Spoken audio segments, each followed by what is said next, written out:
Si te consideras un gran fan de Escalofríos, este episodio es para ti. Hablaremos de cómo nació la serie, curiosidades, qué polémicas ha tenido Escalofríos, el capítulo perdido de la saga que no salió a la luz y por qué esta nostálgica serie dejó de emitirse.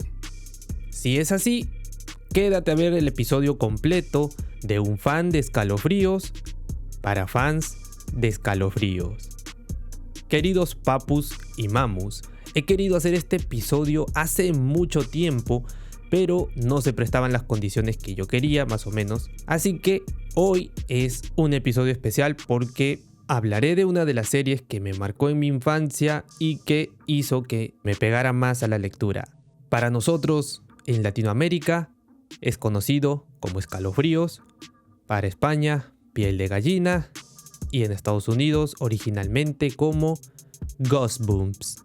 Estoy seguro que a mucha gente de los 90, como yo y como algunos de ustedes, esta serie marcó un punto y aparte en el terror que vivíamos como niños o adolescentes. Ay, verdad, no estamos en ambiente, a ver. Ahora sí, un poco más verdoso como la temática de Escalofríos. Para este capítulo vamos a partir en secciones cada cosa de la que hablaremos. Y es más, este episodio lo vamos a partir por clips para que puedan verlo por partes, porque para algunos el episodio puede ser un poquito pesadito, pero para los verdaderos fans no lo será. Así que comenzamos con el inicio de la serie. La serie nació en 1992, año en el que se publicaron los primeros libros de la serie. Como sabemos, los capítulos emitidos por TV están basados en los libros. Y es así, muchos creímos, como en mi caso, que solo era una serie, pero no que estaba adaptada en base a los libros que había escrito R.L. Stine. La serie se emitió en TV por primera vez en la cadena de Fox Kids el 27 de octubre de 1995, producida por Protocol Entertainment y Saban International, asociadas con Scholastic Corporation. Scholastic es la editorial de los libros de Escalofríos. Como vimos en la serie, esta no sigue una trama, ya que cada capítulo es distinto, con excepción de las secuelas, como por ejemplo Piel de Hombre Lobo 1, la 2, Sangre de Monstruo 1, 2 y 3, El Muñeco Viviente 3 parte 1, parte 2, y así como estas, otras más.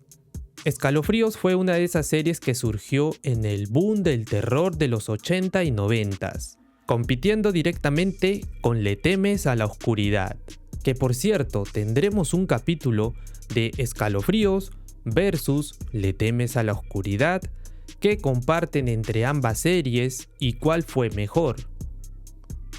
La serie tuvo una gran acogida. Con el tiempo se crearon varios videojuegos, juegos de mesa, cómics y películas en torno al universo de Escalofríos. De verdad que en los 90 se creó mucho merchandising para esta serie, de verdad no me lo puedo ni creer porque, por ejemplo, uno de los grupos en los que estoy unido, que es Goosebumps, muchos suben fotografías de juguetes, sábanas, máscaras, de toda cosa, todo tipo de, no sé cómo decirlo, todo tipo de merchandising, un montón. De verdad que Escalofríos movió mucho dinero en cuanto a merchandising. También hubo cereales. Y bueno, uno aquí que solamente cuenta con los libros, porque yo también los he coleccionado. Aquí están las pruebas para que puedan ver. Y aquí tengo muchas más. De verdad que coleccionar todos estos libros, al menos aquí en Perú, ha sido un dolor de huevos. Porque no todos los capítulos, o mejor dicho los libros, están disponibles y es muy difícil encontrarlos. Qué suerte tienen nuestros queridos amigos de México y Argentina, que al menos para ellos es relativamente más fácil encontrarlos que aquí en Perú. Y ni hablemos de la saga Thrillers, Calle del Terror y Fantasmas de R.L. Stine. Pero bueno, estamos aquí para hablar de Escalofríos. Específicamente, Escalofríos nació en el año 92, pero no es hasta el verano del 93 que ganó bastante popularidad. Los niños de los 90s esperaban cada vez más entregas de estos libros con muchas ansias.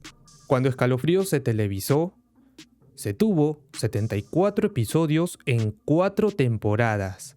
Y si nos vamos a lo más actual, sacó 2 películas. Ahora, como dije, fueron 74 episodios. Pero si no consideramos las segundas partes, o sea, si consideramos que, no sé, Piel de Hombre Lobo 1 y 2 fueron un solo episodio, serían 58 episodios sin considerar las secuelas. La primera temporada tuvo 19 episodios, iniciando el 27 de octubre de 1995. La segunda temporada tuvo 25 episodios, la tercera 22 y la cuarta temporada tuvo 8 episodios, terminando el último el 16 de noviembre de 1998. Solo 19 libros de la serie original no recibieron adaptación televisiva. Ahora, estas temporadas pueden extenderse más, porque en febrero de este año, 2022, se anunció una nueva serie live action de Escalofríos que regresaría por Disney Plus.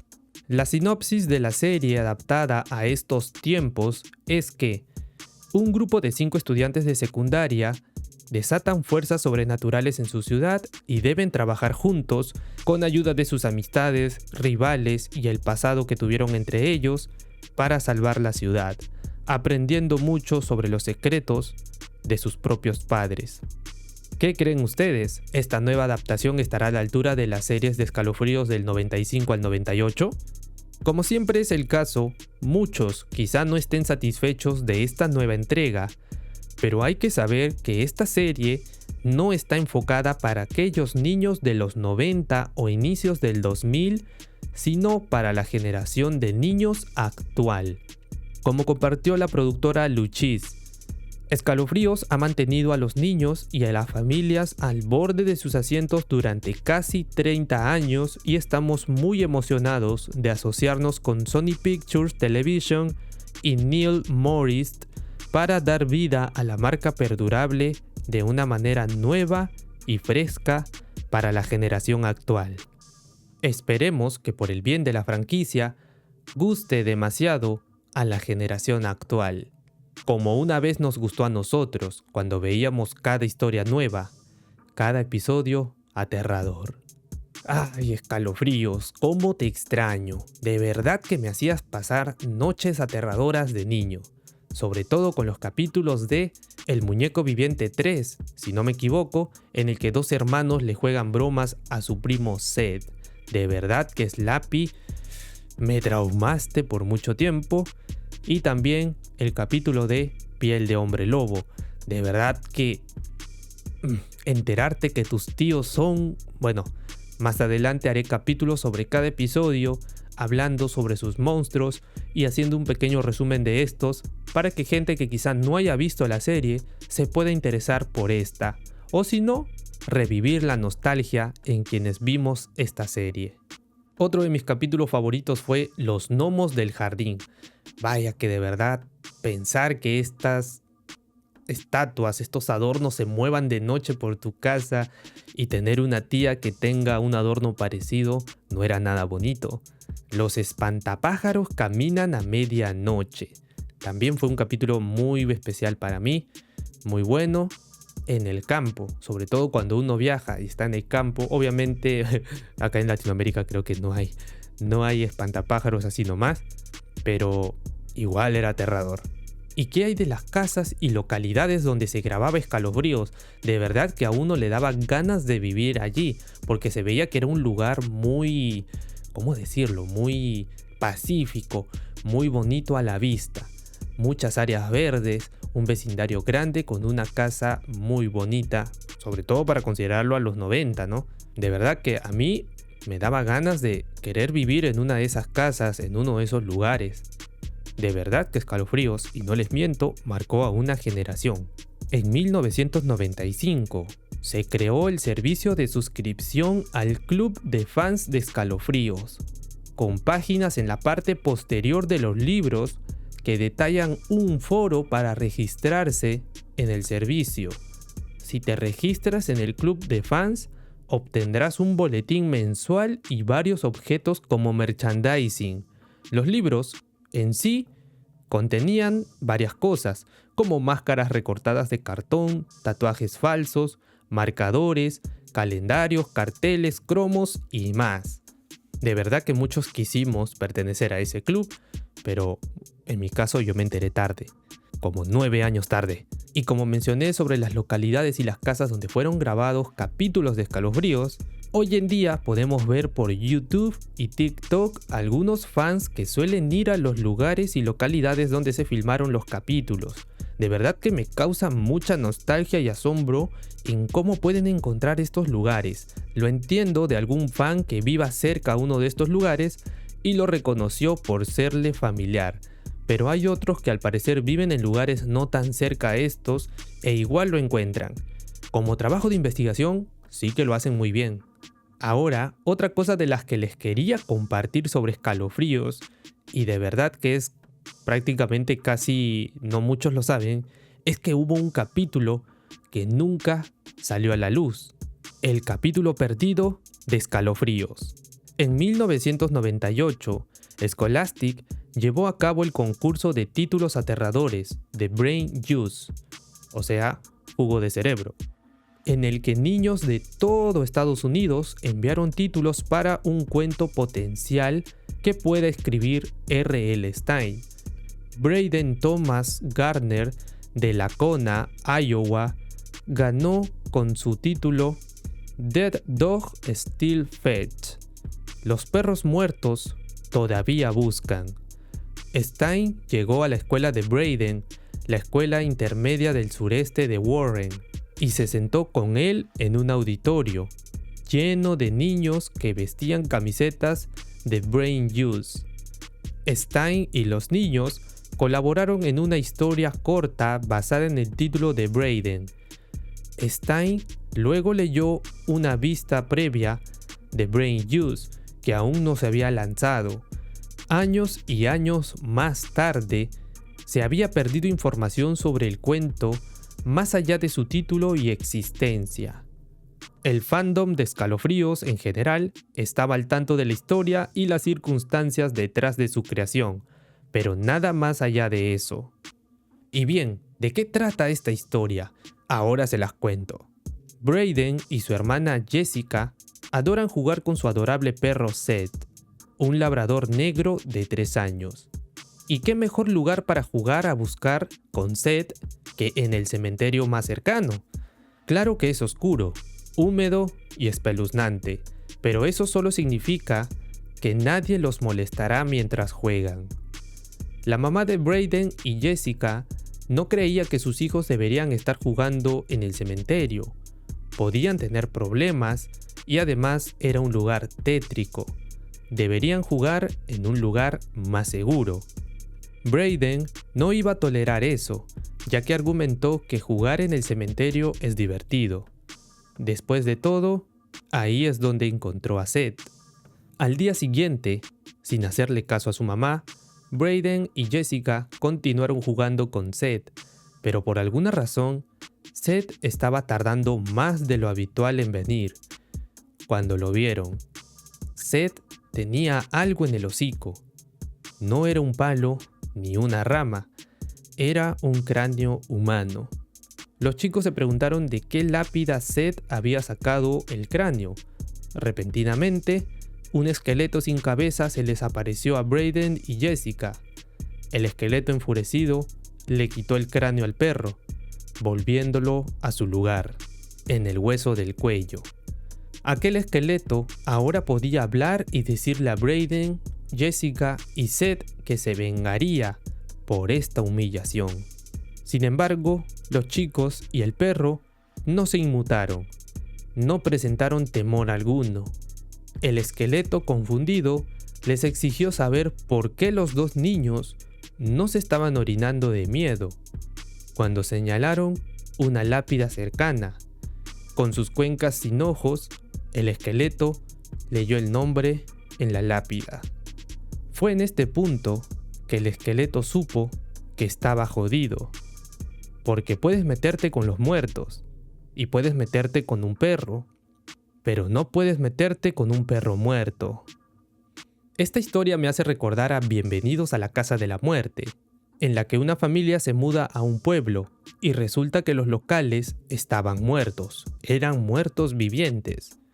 En el transcurso del capítulo, el perro de la familia se escapa y al final, el perro vuelve con ellos, pero ya no era un perro normal, era un perro zombie prácticamente. El capítulo perdido se pudo recuperar ya que la grabación de R.L. Stine en la escuela de Braden junto a los niños cuando iban armando la historia de Dead Dog Still Fetch fue subido a internet. Si no fuera por esto y porque un usuario contactó al mismo Braden para corroborar la información, esta historia seguiría perdida y desconocida para el fandom de Escalofríos. Ahora sí, amigos, prepárense para las curiosidades. Y yo sé que a lo largo de lo que vamos hablando en el podcast ya hemos hablado de muchas curiosidades, como por ejemplo de este capítulo perdido, pero hay más curiosidades. Recuerdo que hace mucho tiempo hice un video de curiosidades sobre Escalofríos y fue muy bien recibido. Y después otro youtuber se copió estas curiosidades descaradamente, me lo hicieron saber. Gracias por hacérmelo saber. Pero él, al tener más audiencia, fue mejor recibido. Lo triste de YouTube. Lo importante es que despertemos esa nostalgia del niño interior que teníamos en ese entonces, en los 90 y 2000, cuando veíamos Escalofríos. Así que si ven algún video por allí que habla de las curiosidades que yo les estoy hablando ahora, muy por seguro sean mis mismas curiosidades. Así que traigan su canchita, palomitas, popcorn o como le llamen en su país, una hamburguesa, una gaseosa, pónganse cómodos que las curiosidades son varias. Escalofríos nace en 1992, gracias a que la esposa de Stine y al socio de ella le propusieron escribir una serie de libros de terror enfocados para niños de 7 a 12 años, ya que nadie lo había hecho antes. Stine tenía una buena acogida por la serie que venía publicando, llamada Fear Street, enfocado en el público adolescente. Stine se rehusó porque temía que se arruinara la acogida que tenía con la serie Fear Street, y Escalofríos estaba direccionada a un público infantil y no quería que los adolescentes pensaran que ya no sería cool el nuevo enfoque de R.L. Stine. Al final convencieron a Stine, lanzaron las primeras 3 historias y todo lo demás ya sabemos cómo le ha ido. Tras más de 25 años, Stine se alegra que no lo hayan escuchado, pues quizá no hubiéramos llegado a conocer esta hermosa serie. Escalofríos al inicio no tuvo el auge que conocemos. Después de publicar los primeros libros, pasaron unos meses y no habían buenas ventas. Pero un día, todo explotó. Según Stine, los niños descubrieron sus libros. No hizo publicidad. A los niños les gustó tanto los libros que entre ellos mismos se los recomendaban. Y así fue que se dieron a conocer. El creer que si sus libros fueran publicados en estos tiempos y no tuvieran buenas ventas los primeros meses, los hubieran retirado de las librerías, dejando en el olvido a la serie. Los nombres de los niños protagonistas de su serie los sacó de los compañeros de clase del colegio de su hijo mayor, Matt. Podemos decir que cuando Matt leía los libros de su papá, podía imaginarse a uno de sus compañeros siendo protagonista de cada historia. El personaje o monstruo preferido por R.L. Stine es Slappy. Escalofríos, hasta donde lo vimos la generación de los 90 y 2000, cuenta con 62 historias en libros. En Estados Unidos, 62, en España 60 y Latinoamérica 45. La actriz con la que R.L. Stine prefería trabajar en Escalofríos era con Catherine Long. Ella interpretó a Carly Beth en La Máscara Maldita 1 y 2. A R.L. Stine le gustaba trabajar con Catherine Long, ya que se tomaba su papel muy en serio. En una escena en la que dos chicos le hacen una broma metiendo gusanos a su emparedado, ella decidió que los gusanos sean reales. Quienes vieron esa escena, recuerden que los gusanos eran reales. Y lo peor es que la escena se rodó 2 veces. Las historias que vemos en la serie tienen mucho que ver con la infancia de R.L. Stine, por acontecimientos que vivía en su vida diaria. Por ejemplo, en el capítulo Sangre de Monstruo, fue creado gracias a un cubilete de plástico lleno de una masa verde y pegajosa que le pertenecía al hijo de R.L. Stine. Digamos que era una especie de slime. Su hijo arrojó el slime a la pared y no pudo sacarlo. Así fue como creó el argumento de la serie. Igual pasó con el capítulo de No bajes al sótano, pero esta vez en su imaginación, recreando que un hombre cuando se quita la gorra, en vez de que le crezca cabello, le crezcan plantas. El título Goosebumps, que quiere decir piel de gallina, lo determinó R.L. Stine. Se pasó varios días buscando nombres y no lo encontraba. Y una mañana, tras leer una guía de televisión, leyó un aviso que decía: el fin de semana en el canal 11 se te pondrá la piel de gallina. R.L. Stine ha modificado en ocasiones las historias de sus libros por recomendación de sus editores, como en Una noche en la torre del reloj, donde los protagonistas no paraban de correr de escena a escena, o en el capítulo de Terror en la biblioteca, en la que el bibliotecario se comía a los niños originalmente. Sus editores le dijeron que eso se vería muy agresivo para el público al que iba dirigido. Al final, se cambiaron a los niños por grillos. Sin embargo, las tramas de cada historia y capítulo de Escalofríos no han sido lo único que se ha cambiado en los libros. También se cambiaron títulos. Algunos de los títulos censurados por sus editores fueron: El divorcio de mis padres me convirtieron en un caballo, Los esqueletos fuman cigarrillos y tú también debes hacerlo. Consideremos que esta serie está dirigida a niños. Hay otro título más picante aún: Desnudez, bebida y uso ocasional de babosas, que refiere, a mi parecer, que un niño ha visto a sus padres desnudos, bebiendo y usando protección en el frutifantástico. Y como estos títulos mencionados, hay una lista larga: El baño maldice al anochecer, Metanfetamina fantasma, La mamá de mi amigo Kevin vive con nosotros ahora, Ups, lo hice de nuevo, Canibalismo, Salió de mi nariz, ¿Por qué le temo a las vacunas?, La policía mató a Vicky y puedo probarlo, y muchos títulos más que fueron censurados. La serie Escalofríos se televisó gracias a los fans de los libros, que le enviaban cartas a Stine diciendo lo maravilloso que sería ver las historias plasmadas en una serie de televisión. El primer episodio que se transmitió por TV fue La Máscara Maldita 1. En el episodio de La Máscara Maldita se ve a Carly Beth vestida de pato. Esto refleja la infancia de Stine, ya que su madre lo hacía vestirse así de niño para fechas de Halloween, y no como un monstruo como él realmente quería. El episodio de La Máscara Maldita está basada en un hecho real pero no terrorífico. Un día de Halloween, el hijo mayor de Stine, Matt, se probó la máscara de Frankenstein, pero esta se atoró y no se la podía sacar. Stine, en vez de ayudar a su hijo, corrió al escritorio para anotar la idea, considerándola como un buen argumento. Los libros o capítulos preferidos por R.L. Stine son La noche del muñeco viviente, No bajes al sótano y La máscara maldita. Los libros más vendidos de la serie fueron Bienvenidos a la casa de la muerte y Sonríe y muere. En el capítulo Susto en la calle Espanto, de la TV, no del libro, podemos ver atrás en una estantería las máscaras de monstruos que se usaron para otros capítulos. El personaje que aparece muchas más veces en Escalofríos es Slappy.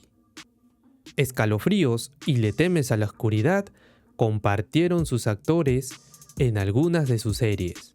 Por ejemplo, Hannah Stoneman en Piel de hombre lobo de 1997 o Amy Kramer en La noche del muñeco viviente de 1996 aparecen en el capítulo La historia de la dama de piedra en la serie Le temes a la oscuridad en el 2000.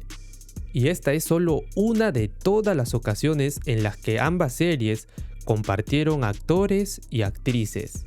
Y este dato curioso nos lleva a que ambas series fueron producidas por la misma productora, YTV, una productora canadiense, por lo que podían tener esa facilidad de compartir actores y actrices. Escalofríos se rodó en Canadá y no en Estados Unidos como muchos pensaron.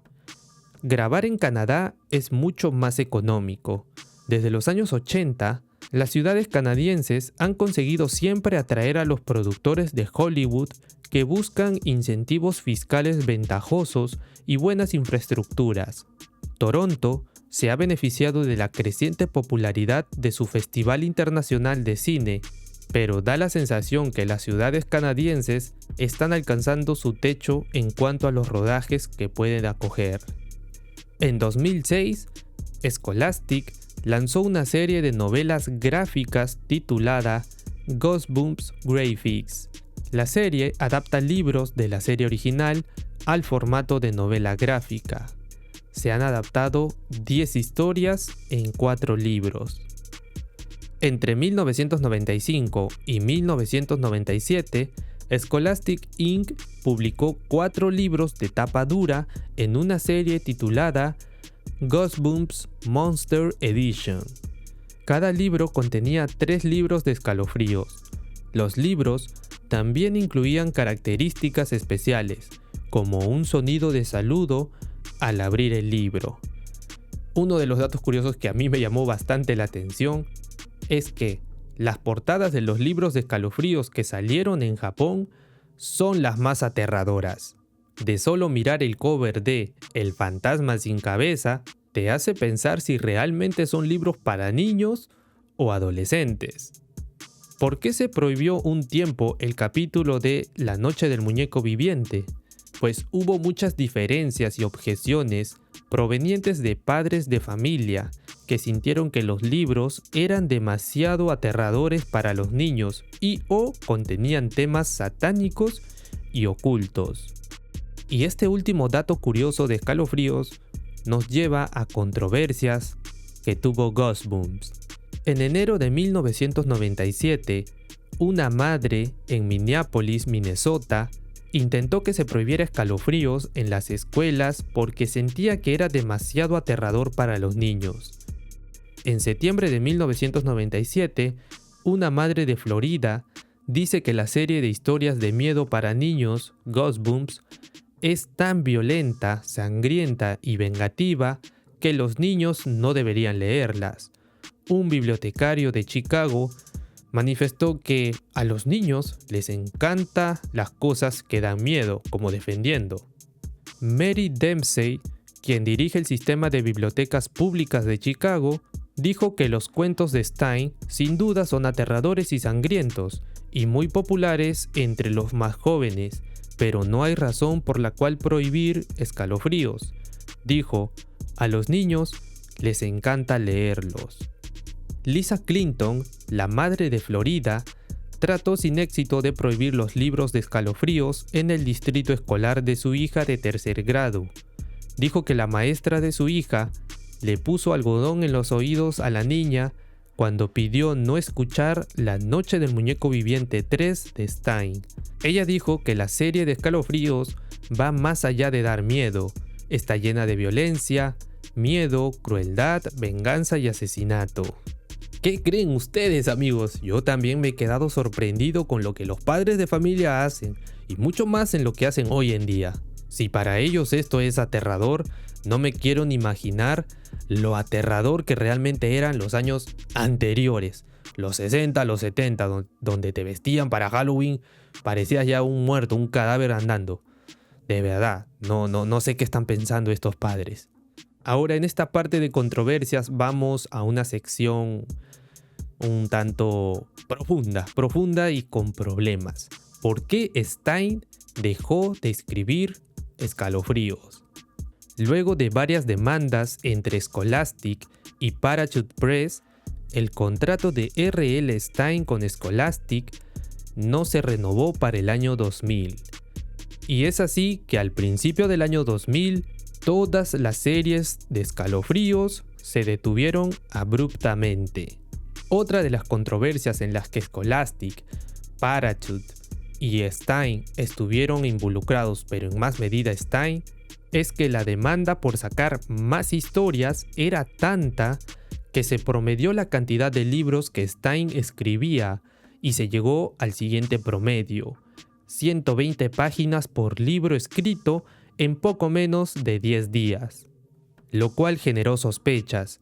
Entonces, el 1 de febrero de 1999, Scholastic presentó una demanda contra Parachute, alegando que Stein incumplió su contrato, contratando escritores fantasmas para poder llegar a escribir la gran cantidad de libros que en su momento se le adjudicó. Scholastic dijo que Stein era el único autor de los libros del 1 al 16, pero a partir del 17, titulado ¿Por qué le tengo miedo a las abejas?, Stein supuestamente contrató escritores independientes. Según Scholastic, estos autores estaban tomando la mayoría de decisiones creativas en los libros de Escalofríos, lo que explicaría la disminución de la popularidad de estos. Stein negó que esto sea cierto, alegando que los escritores independientes solo crearían esquemas detallados para los libros. Y textualmente dice: escribí todos los libros de Escalofríos por mí mismo, créanlo o no. A veces tenemos escritores que nos apoyan en los esquemas, pero todos los libros son míos. Años después de la demanda, varios escritores independientes revelarían estar vinculados a libros que derivaron fuera de la serie principal, como en spin-offs y otras series que después sacó. Para 1999, la disputa entre Scholastic y Parachute estaba en su punto más alto, ya que Scholastic tenía ingresos por marketing, merchandising, el show de TV, publicidad y prensa, mientras que Parachute solo se encargaba de la creación de libros. En 2003, estas tensiones cesaron cuando Scholastic acordó comprar la totalidad de derechos de Escalofríos por $9.65 millones. Interesante, ¿no? ¿Quién diría que habrían estos problemas tras esta serie? Nosotros vemos algo por la pantalla, pero no sabemos qué es lo que hay detrás. Y sobre todo lo controversial, porque muchas veces vemos lo bonito de por fuera, pero no vemos lo que pasa tras las paredes. Para mí no se trata simplemente de controversias o demandas. Esto quizá mermó, a mi punto de vista, lo que fue la franquicia de Escalofríos. Y ahora pasamos a la última parte de qué pasó con Escalofríos y cómo terminó. Tras 4 temporadas, la serie fue cancelada en septiembre del 2007. Es decir, que dejó de emitirse completamente en 2007. Quizá por allí algunas cadenas las hayan reproducido porque quizá tenían los derechos, pero oficialmente, en 2007, dejó de emitirse. A fines de la década de los 90, Scholastic Inc. y Parachute Press se involucraron en una larga disputa legal sobre los derechos de mercadeo de la franquicia Goosebumps. Como resultado de la batalla legal y la disminución de las ventas, se cancelaron todas las series de la franquicia Goosebumps y R.L. Stein dejó Scholastic. Pero esto no fue todo lo que terminó con Escalofríos. Los niños de los 90s estaban creciendo y enfocaban su atención en otras cosas. La máscara que no se podía quitar y Slappy, el muñeco viviente, ya no causaban terror en la generación que comenzaba a crecer. Cuando Escalofríos ya se había ido, muchos recordaron con nostalgia la serie que les causó mucho temor en su infancia. Comenzaron a sentir el síndrome de ¿recuerdas cuando éramos felices y no lo sabíamos? Ay, amigos, así es, así son las cosas. Los tiempos cambian, crecemos y nos interesamos por otras cosas. Sin embargo, Escalofríos retornará como una nueva serie para la plataforma de streaming Disney Plus. Esta temporada tendrá 10 episodios y se basará en libros de R.L. Stine, pero a mi parecer, la serie estará basada en algunos de los monstruos que vimos en sus libros, ya que la sinopsis dice que un grupo de 5 estudiantes de secundaria desatan fuerzas sobrenaturales en su ciudad y deben trabajar juntos para salvarla, aprendiendo mucho sobre los secretos de sus propios padres. Y esto me recuerda a Shadyside, la ciudad ficticia de sus libros Fantasmas y Calle del Terror. ¿Dónde puedes ver la serie hoy en día? YouTube, la vieja confiable. Hay algunos capítulos subidos a YouTube, en Netflix, pero te advierto que el doblaje te dará más miedo que la serie, pues si buscas el doblaje latino original, no lo encontrarás en Netflix. También he encontrado la serie en Amazon Prime Video, pero solamente en el idioma inglés. Así que amigos, ha sido un capítulo largo, muy extenso y hay muchas cosas más que contar. Básicamente todo este capítulo han sido curiosidades de Escalofríos, dirigido prácticamente a los chicos de los 90 y 2000 que vimos la serie. Recuerda que más adelante voy a hablar sobre capítulos de la serie. Vamos a hacer algún resumen o algunas cosas curiosas que vimos en dichos capítulos, lo que más resaltamos, que más nos llamó la atención. También veremos el versus de Escalofríos versus Le temes a la oscuridad. Esperamos que este podcast te haya gustado, que haya generado esa nostalgia en ti y que hayas podido obtener datos que quizá no hayas tenido ni idea que existían sobre el mundo de Escalofríos. Gracias por verme, por escucharme y nos vemos más adelante en otro capítulo de tu podcast Alonso André.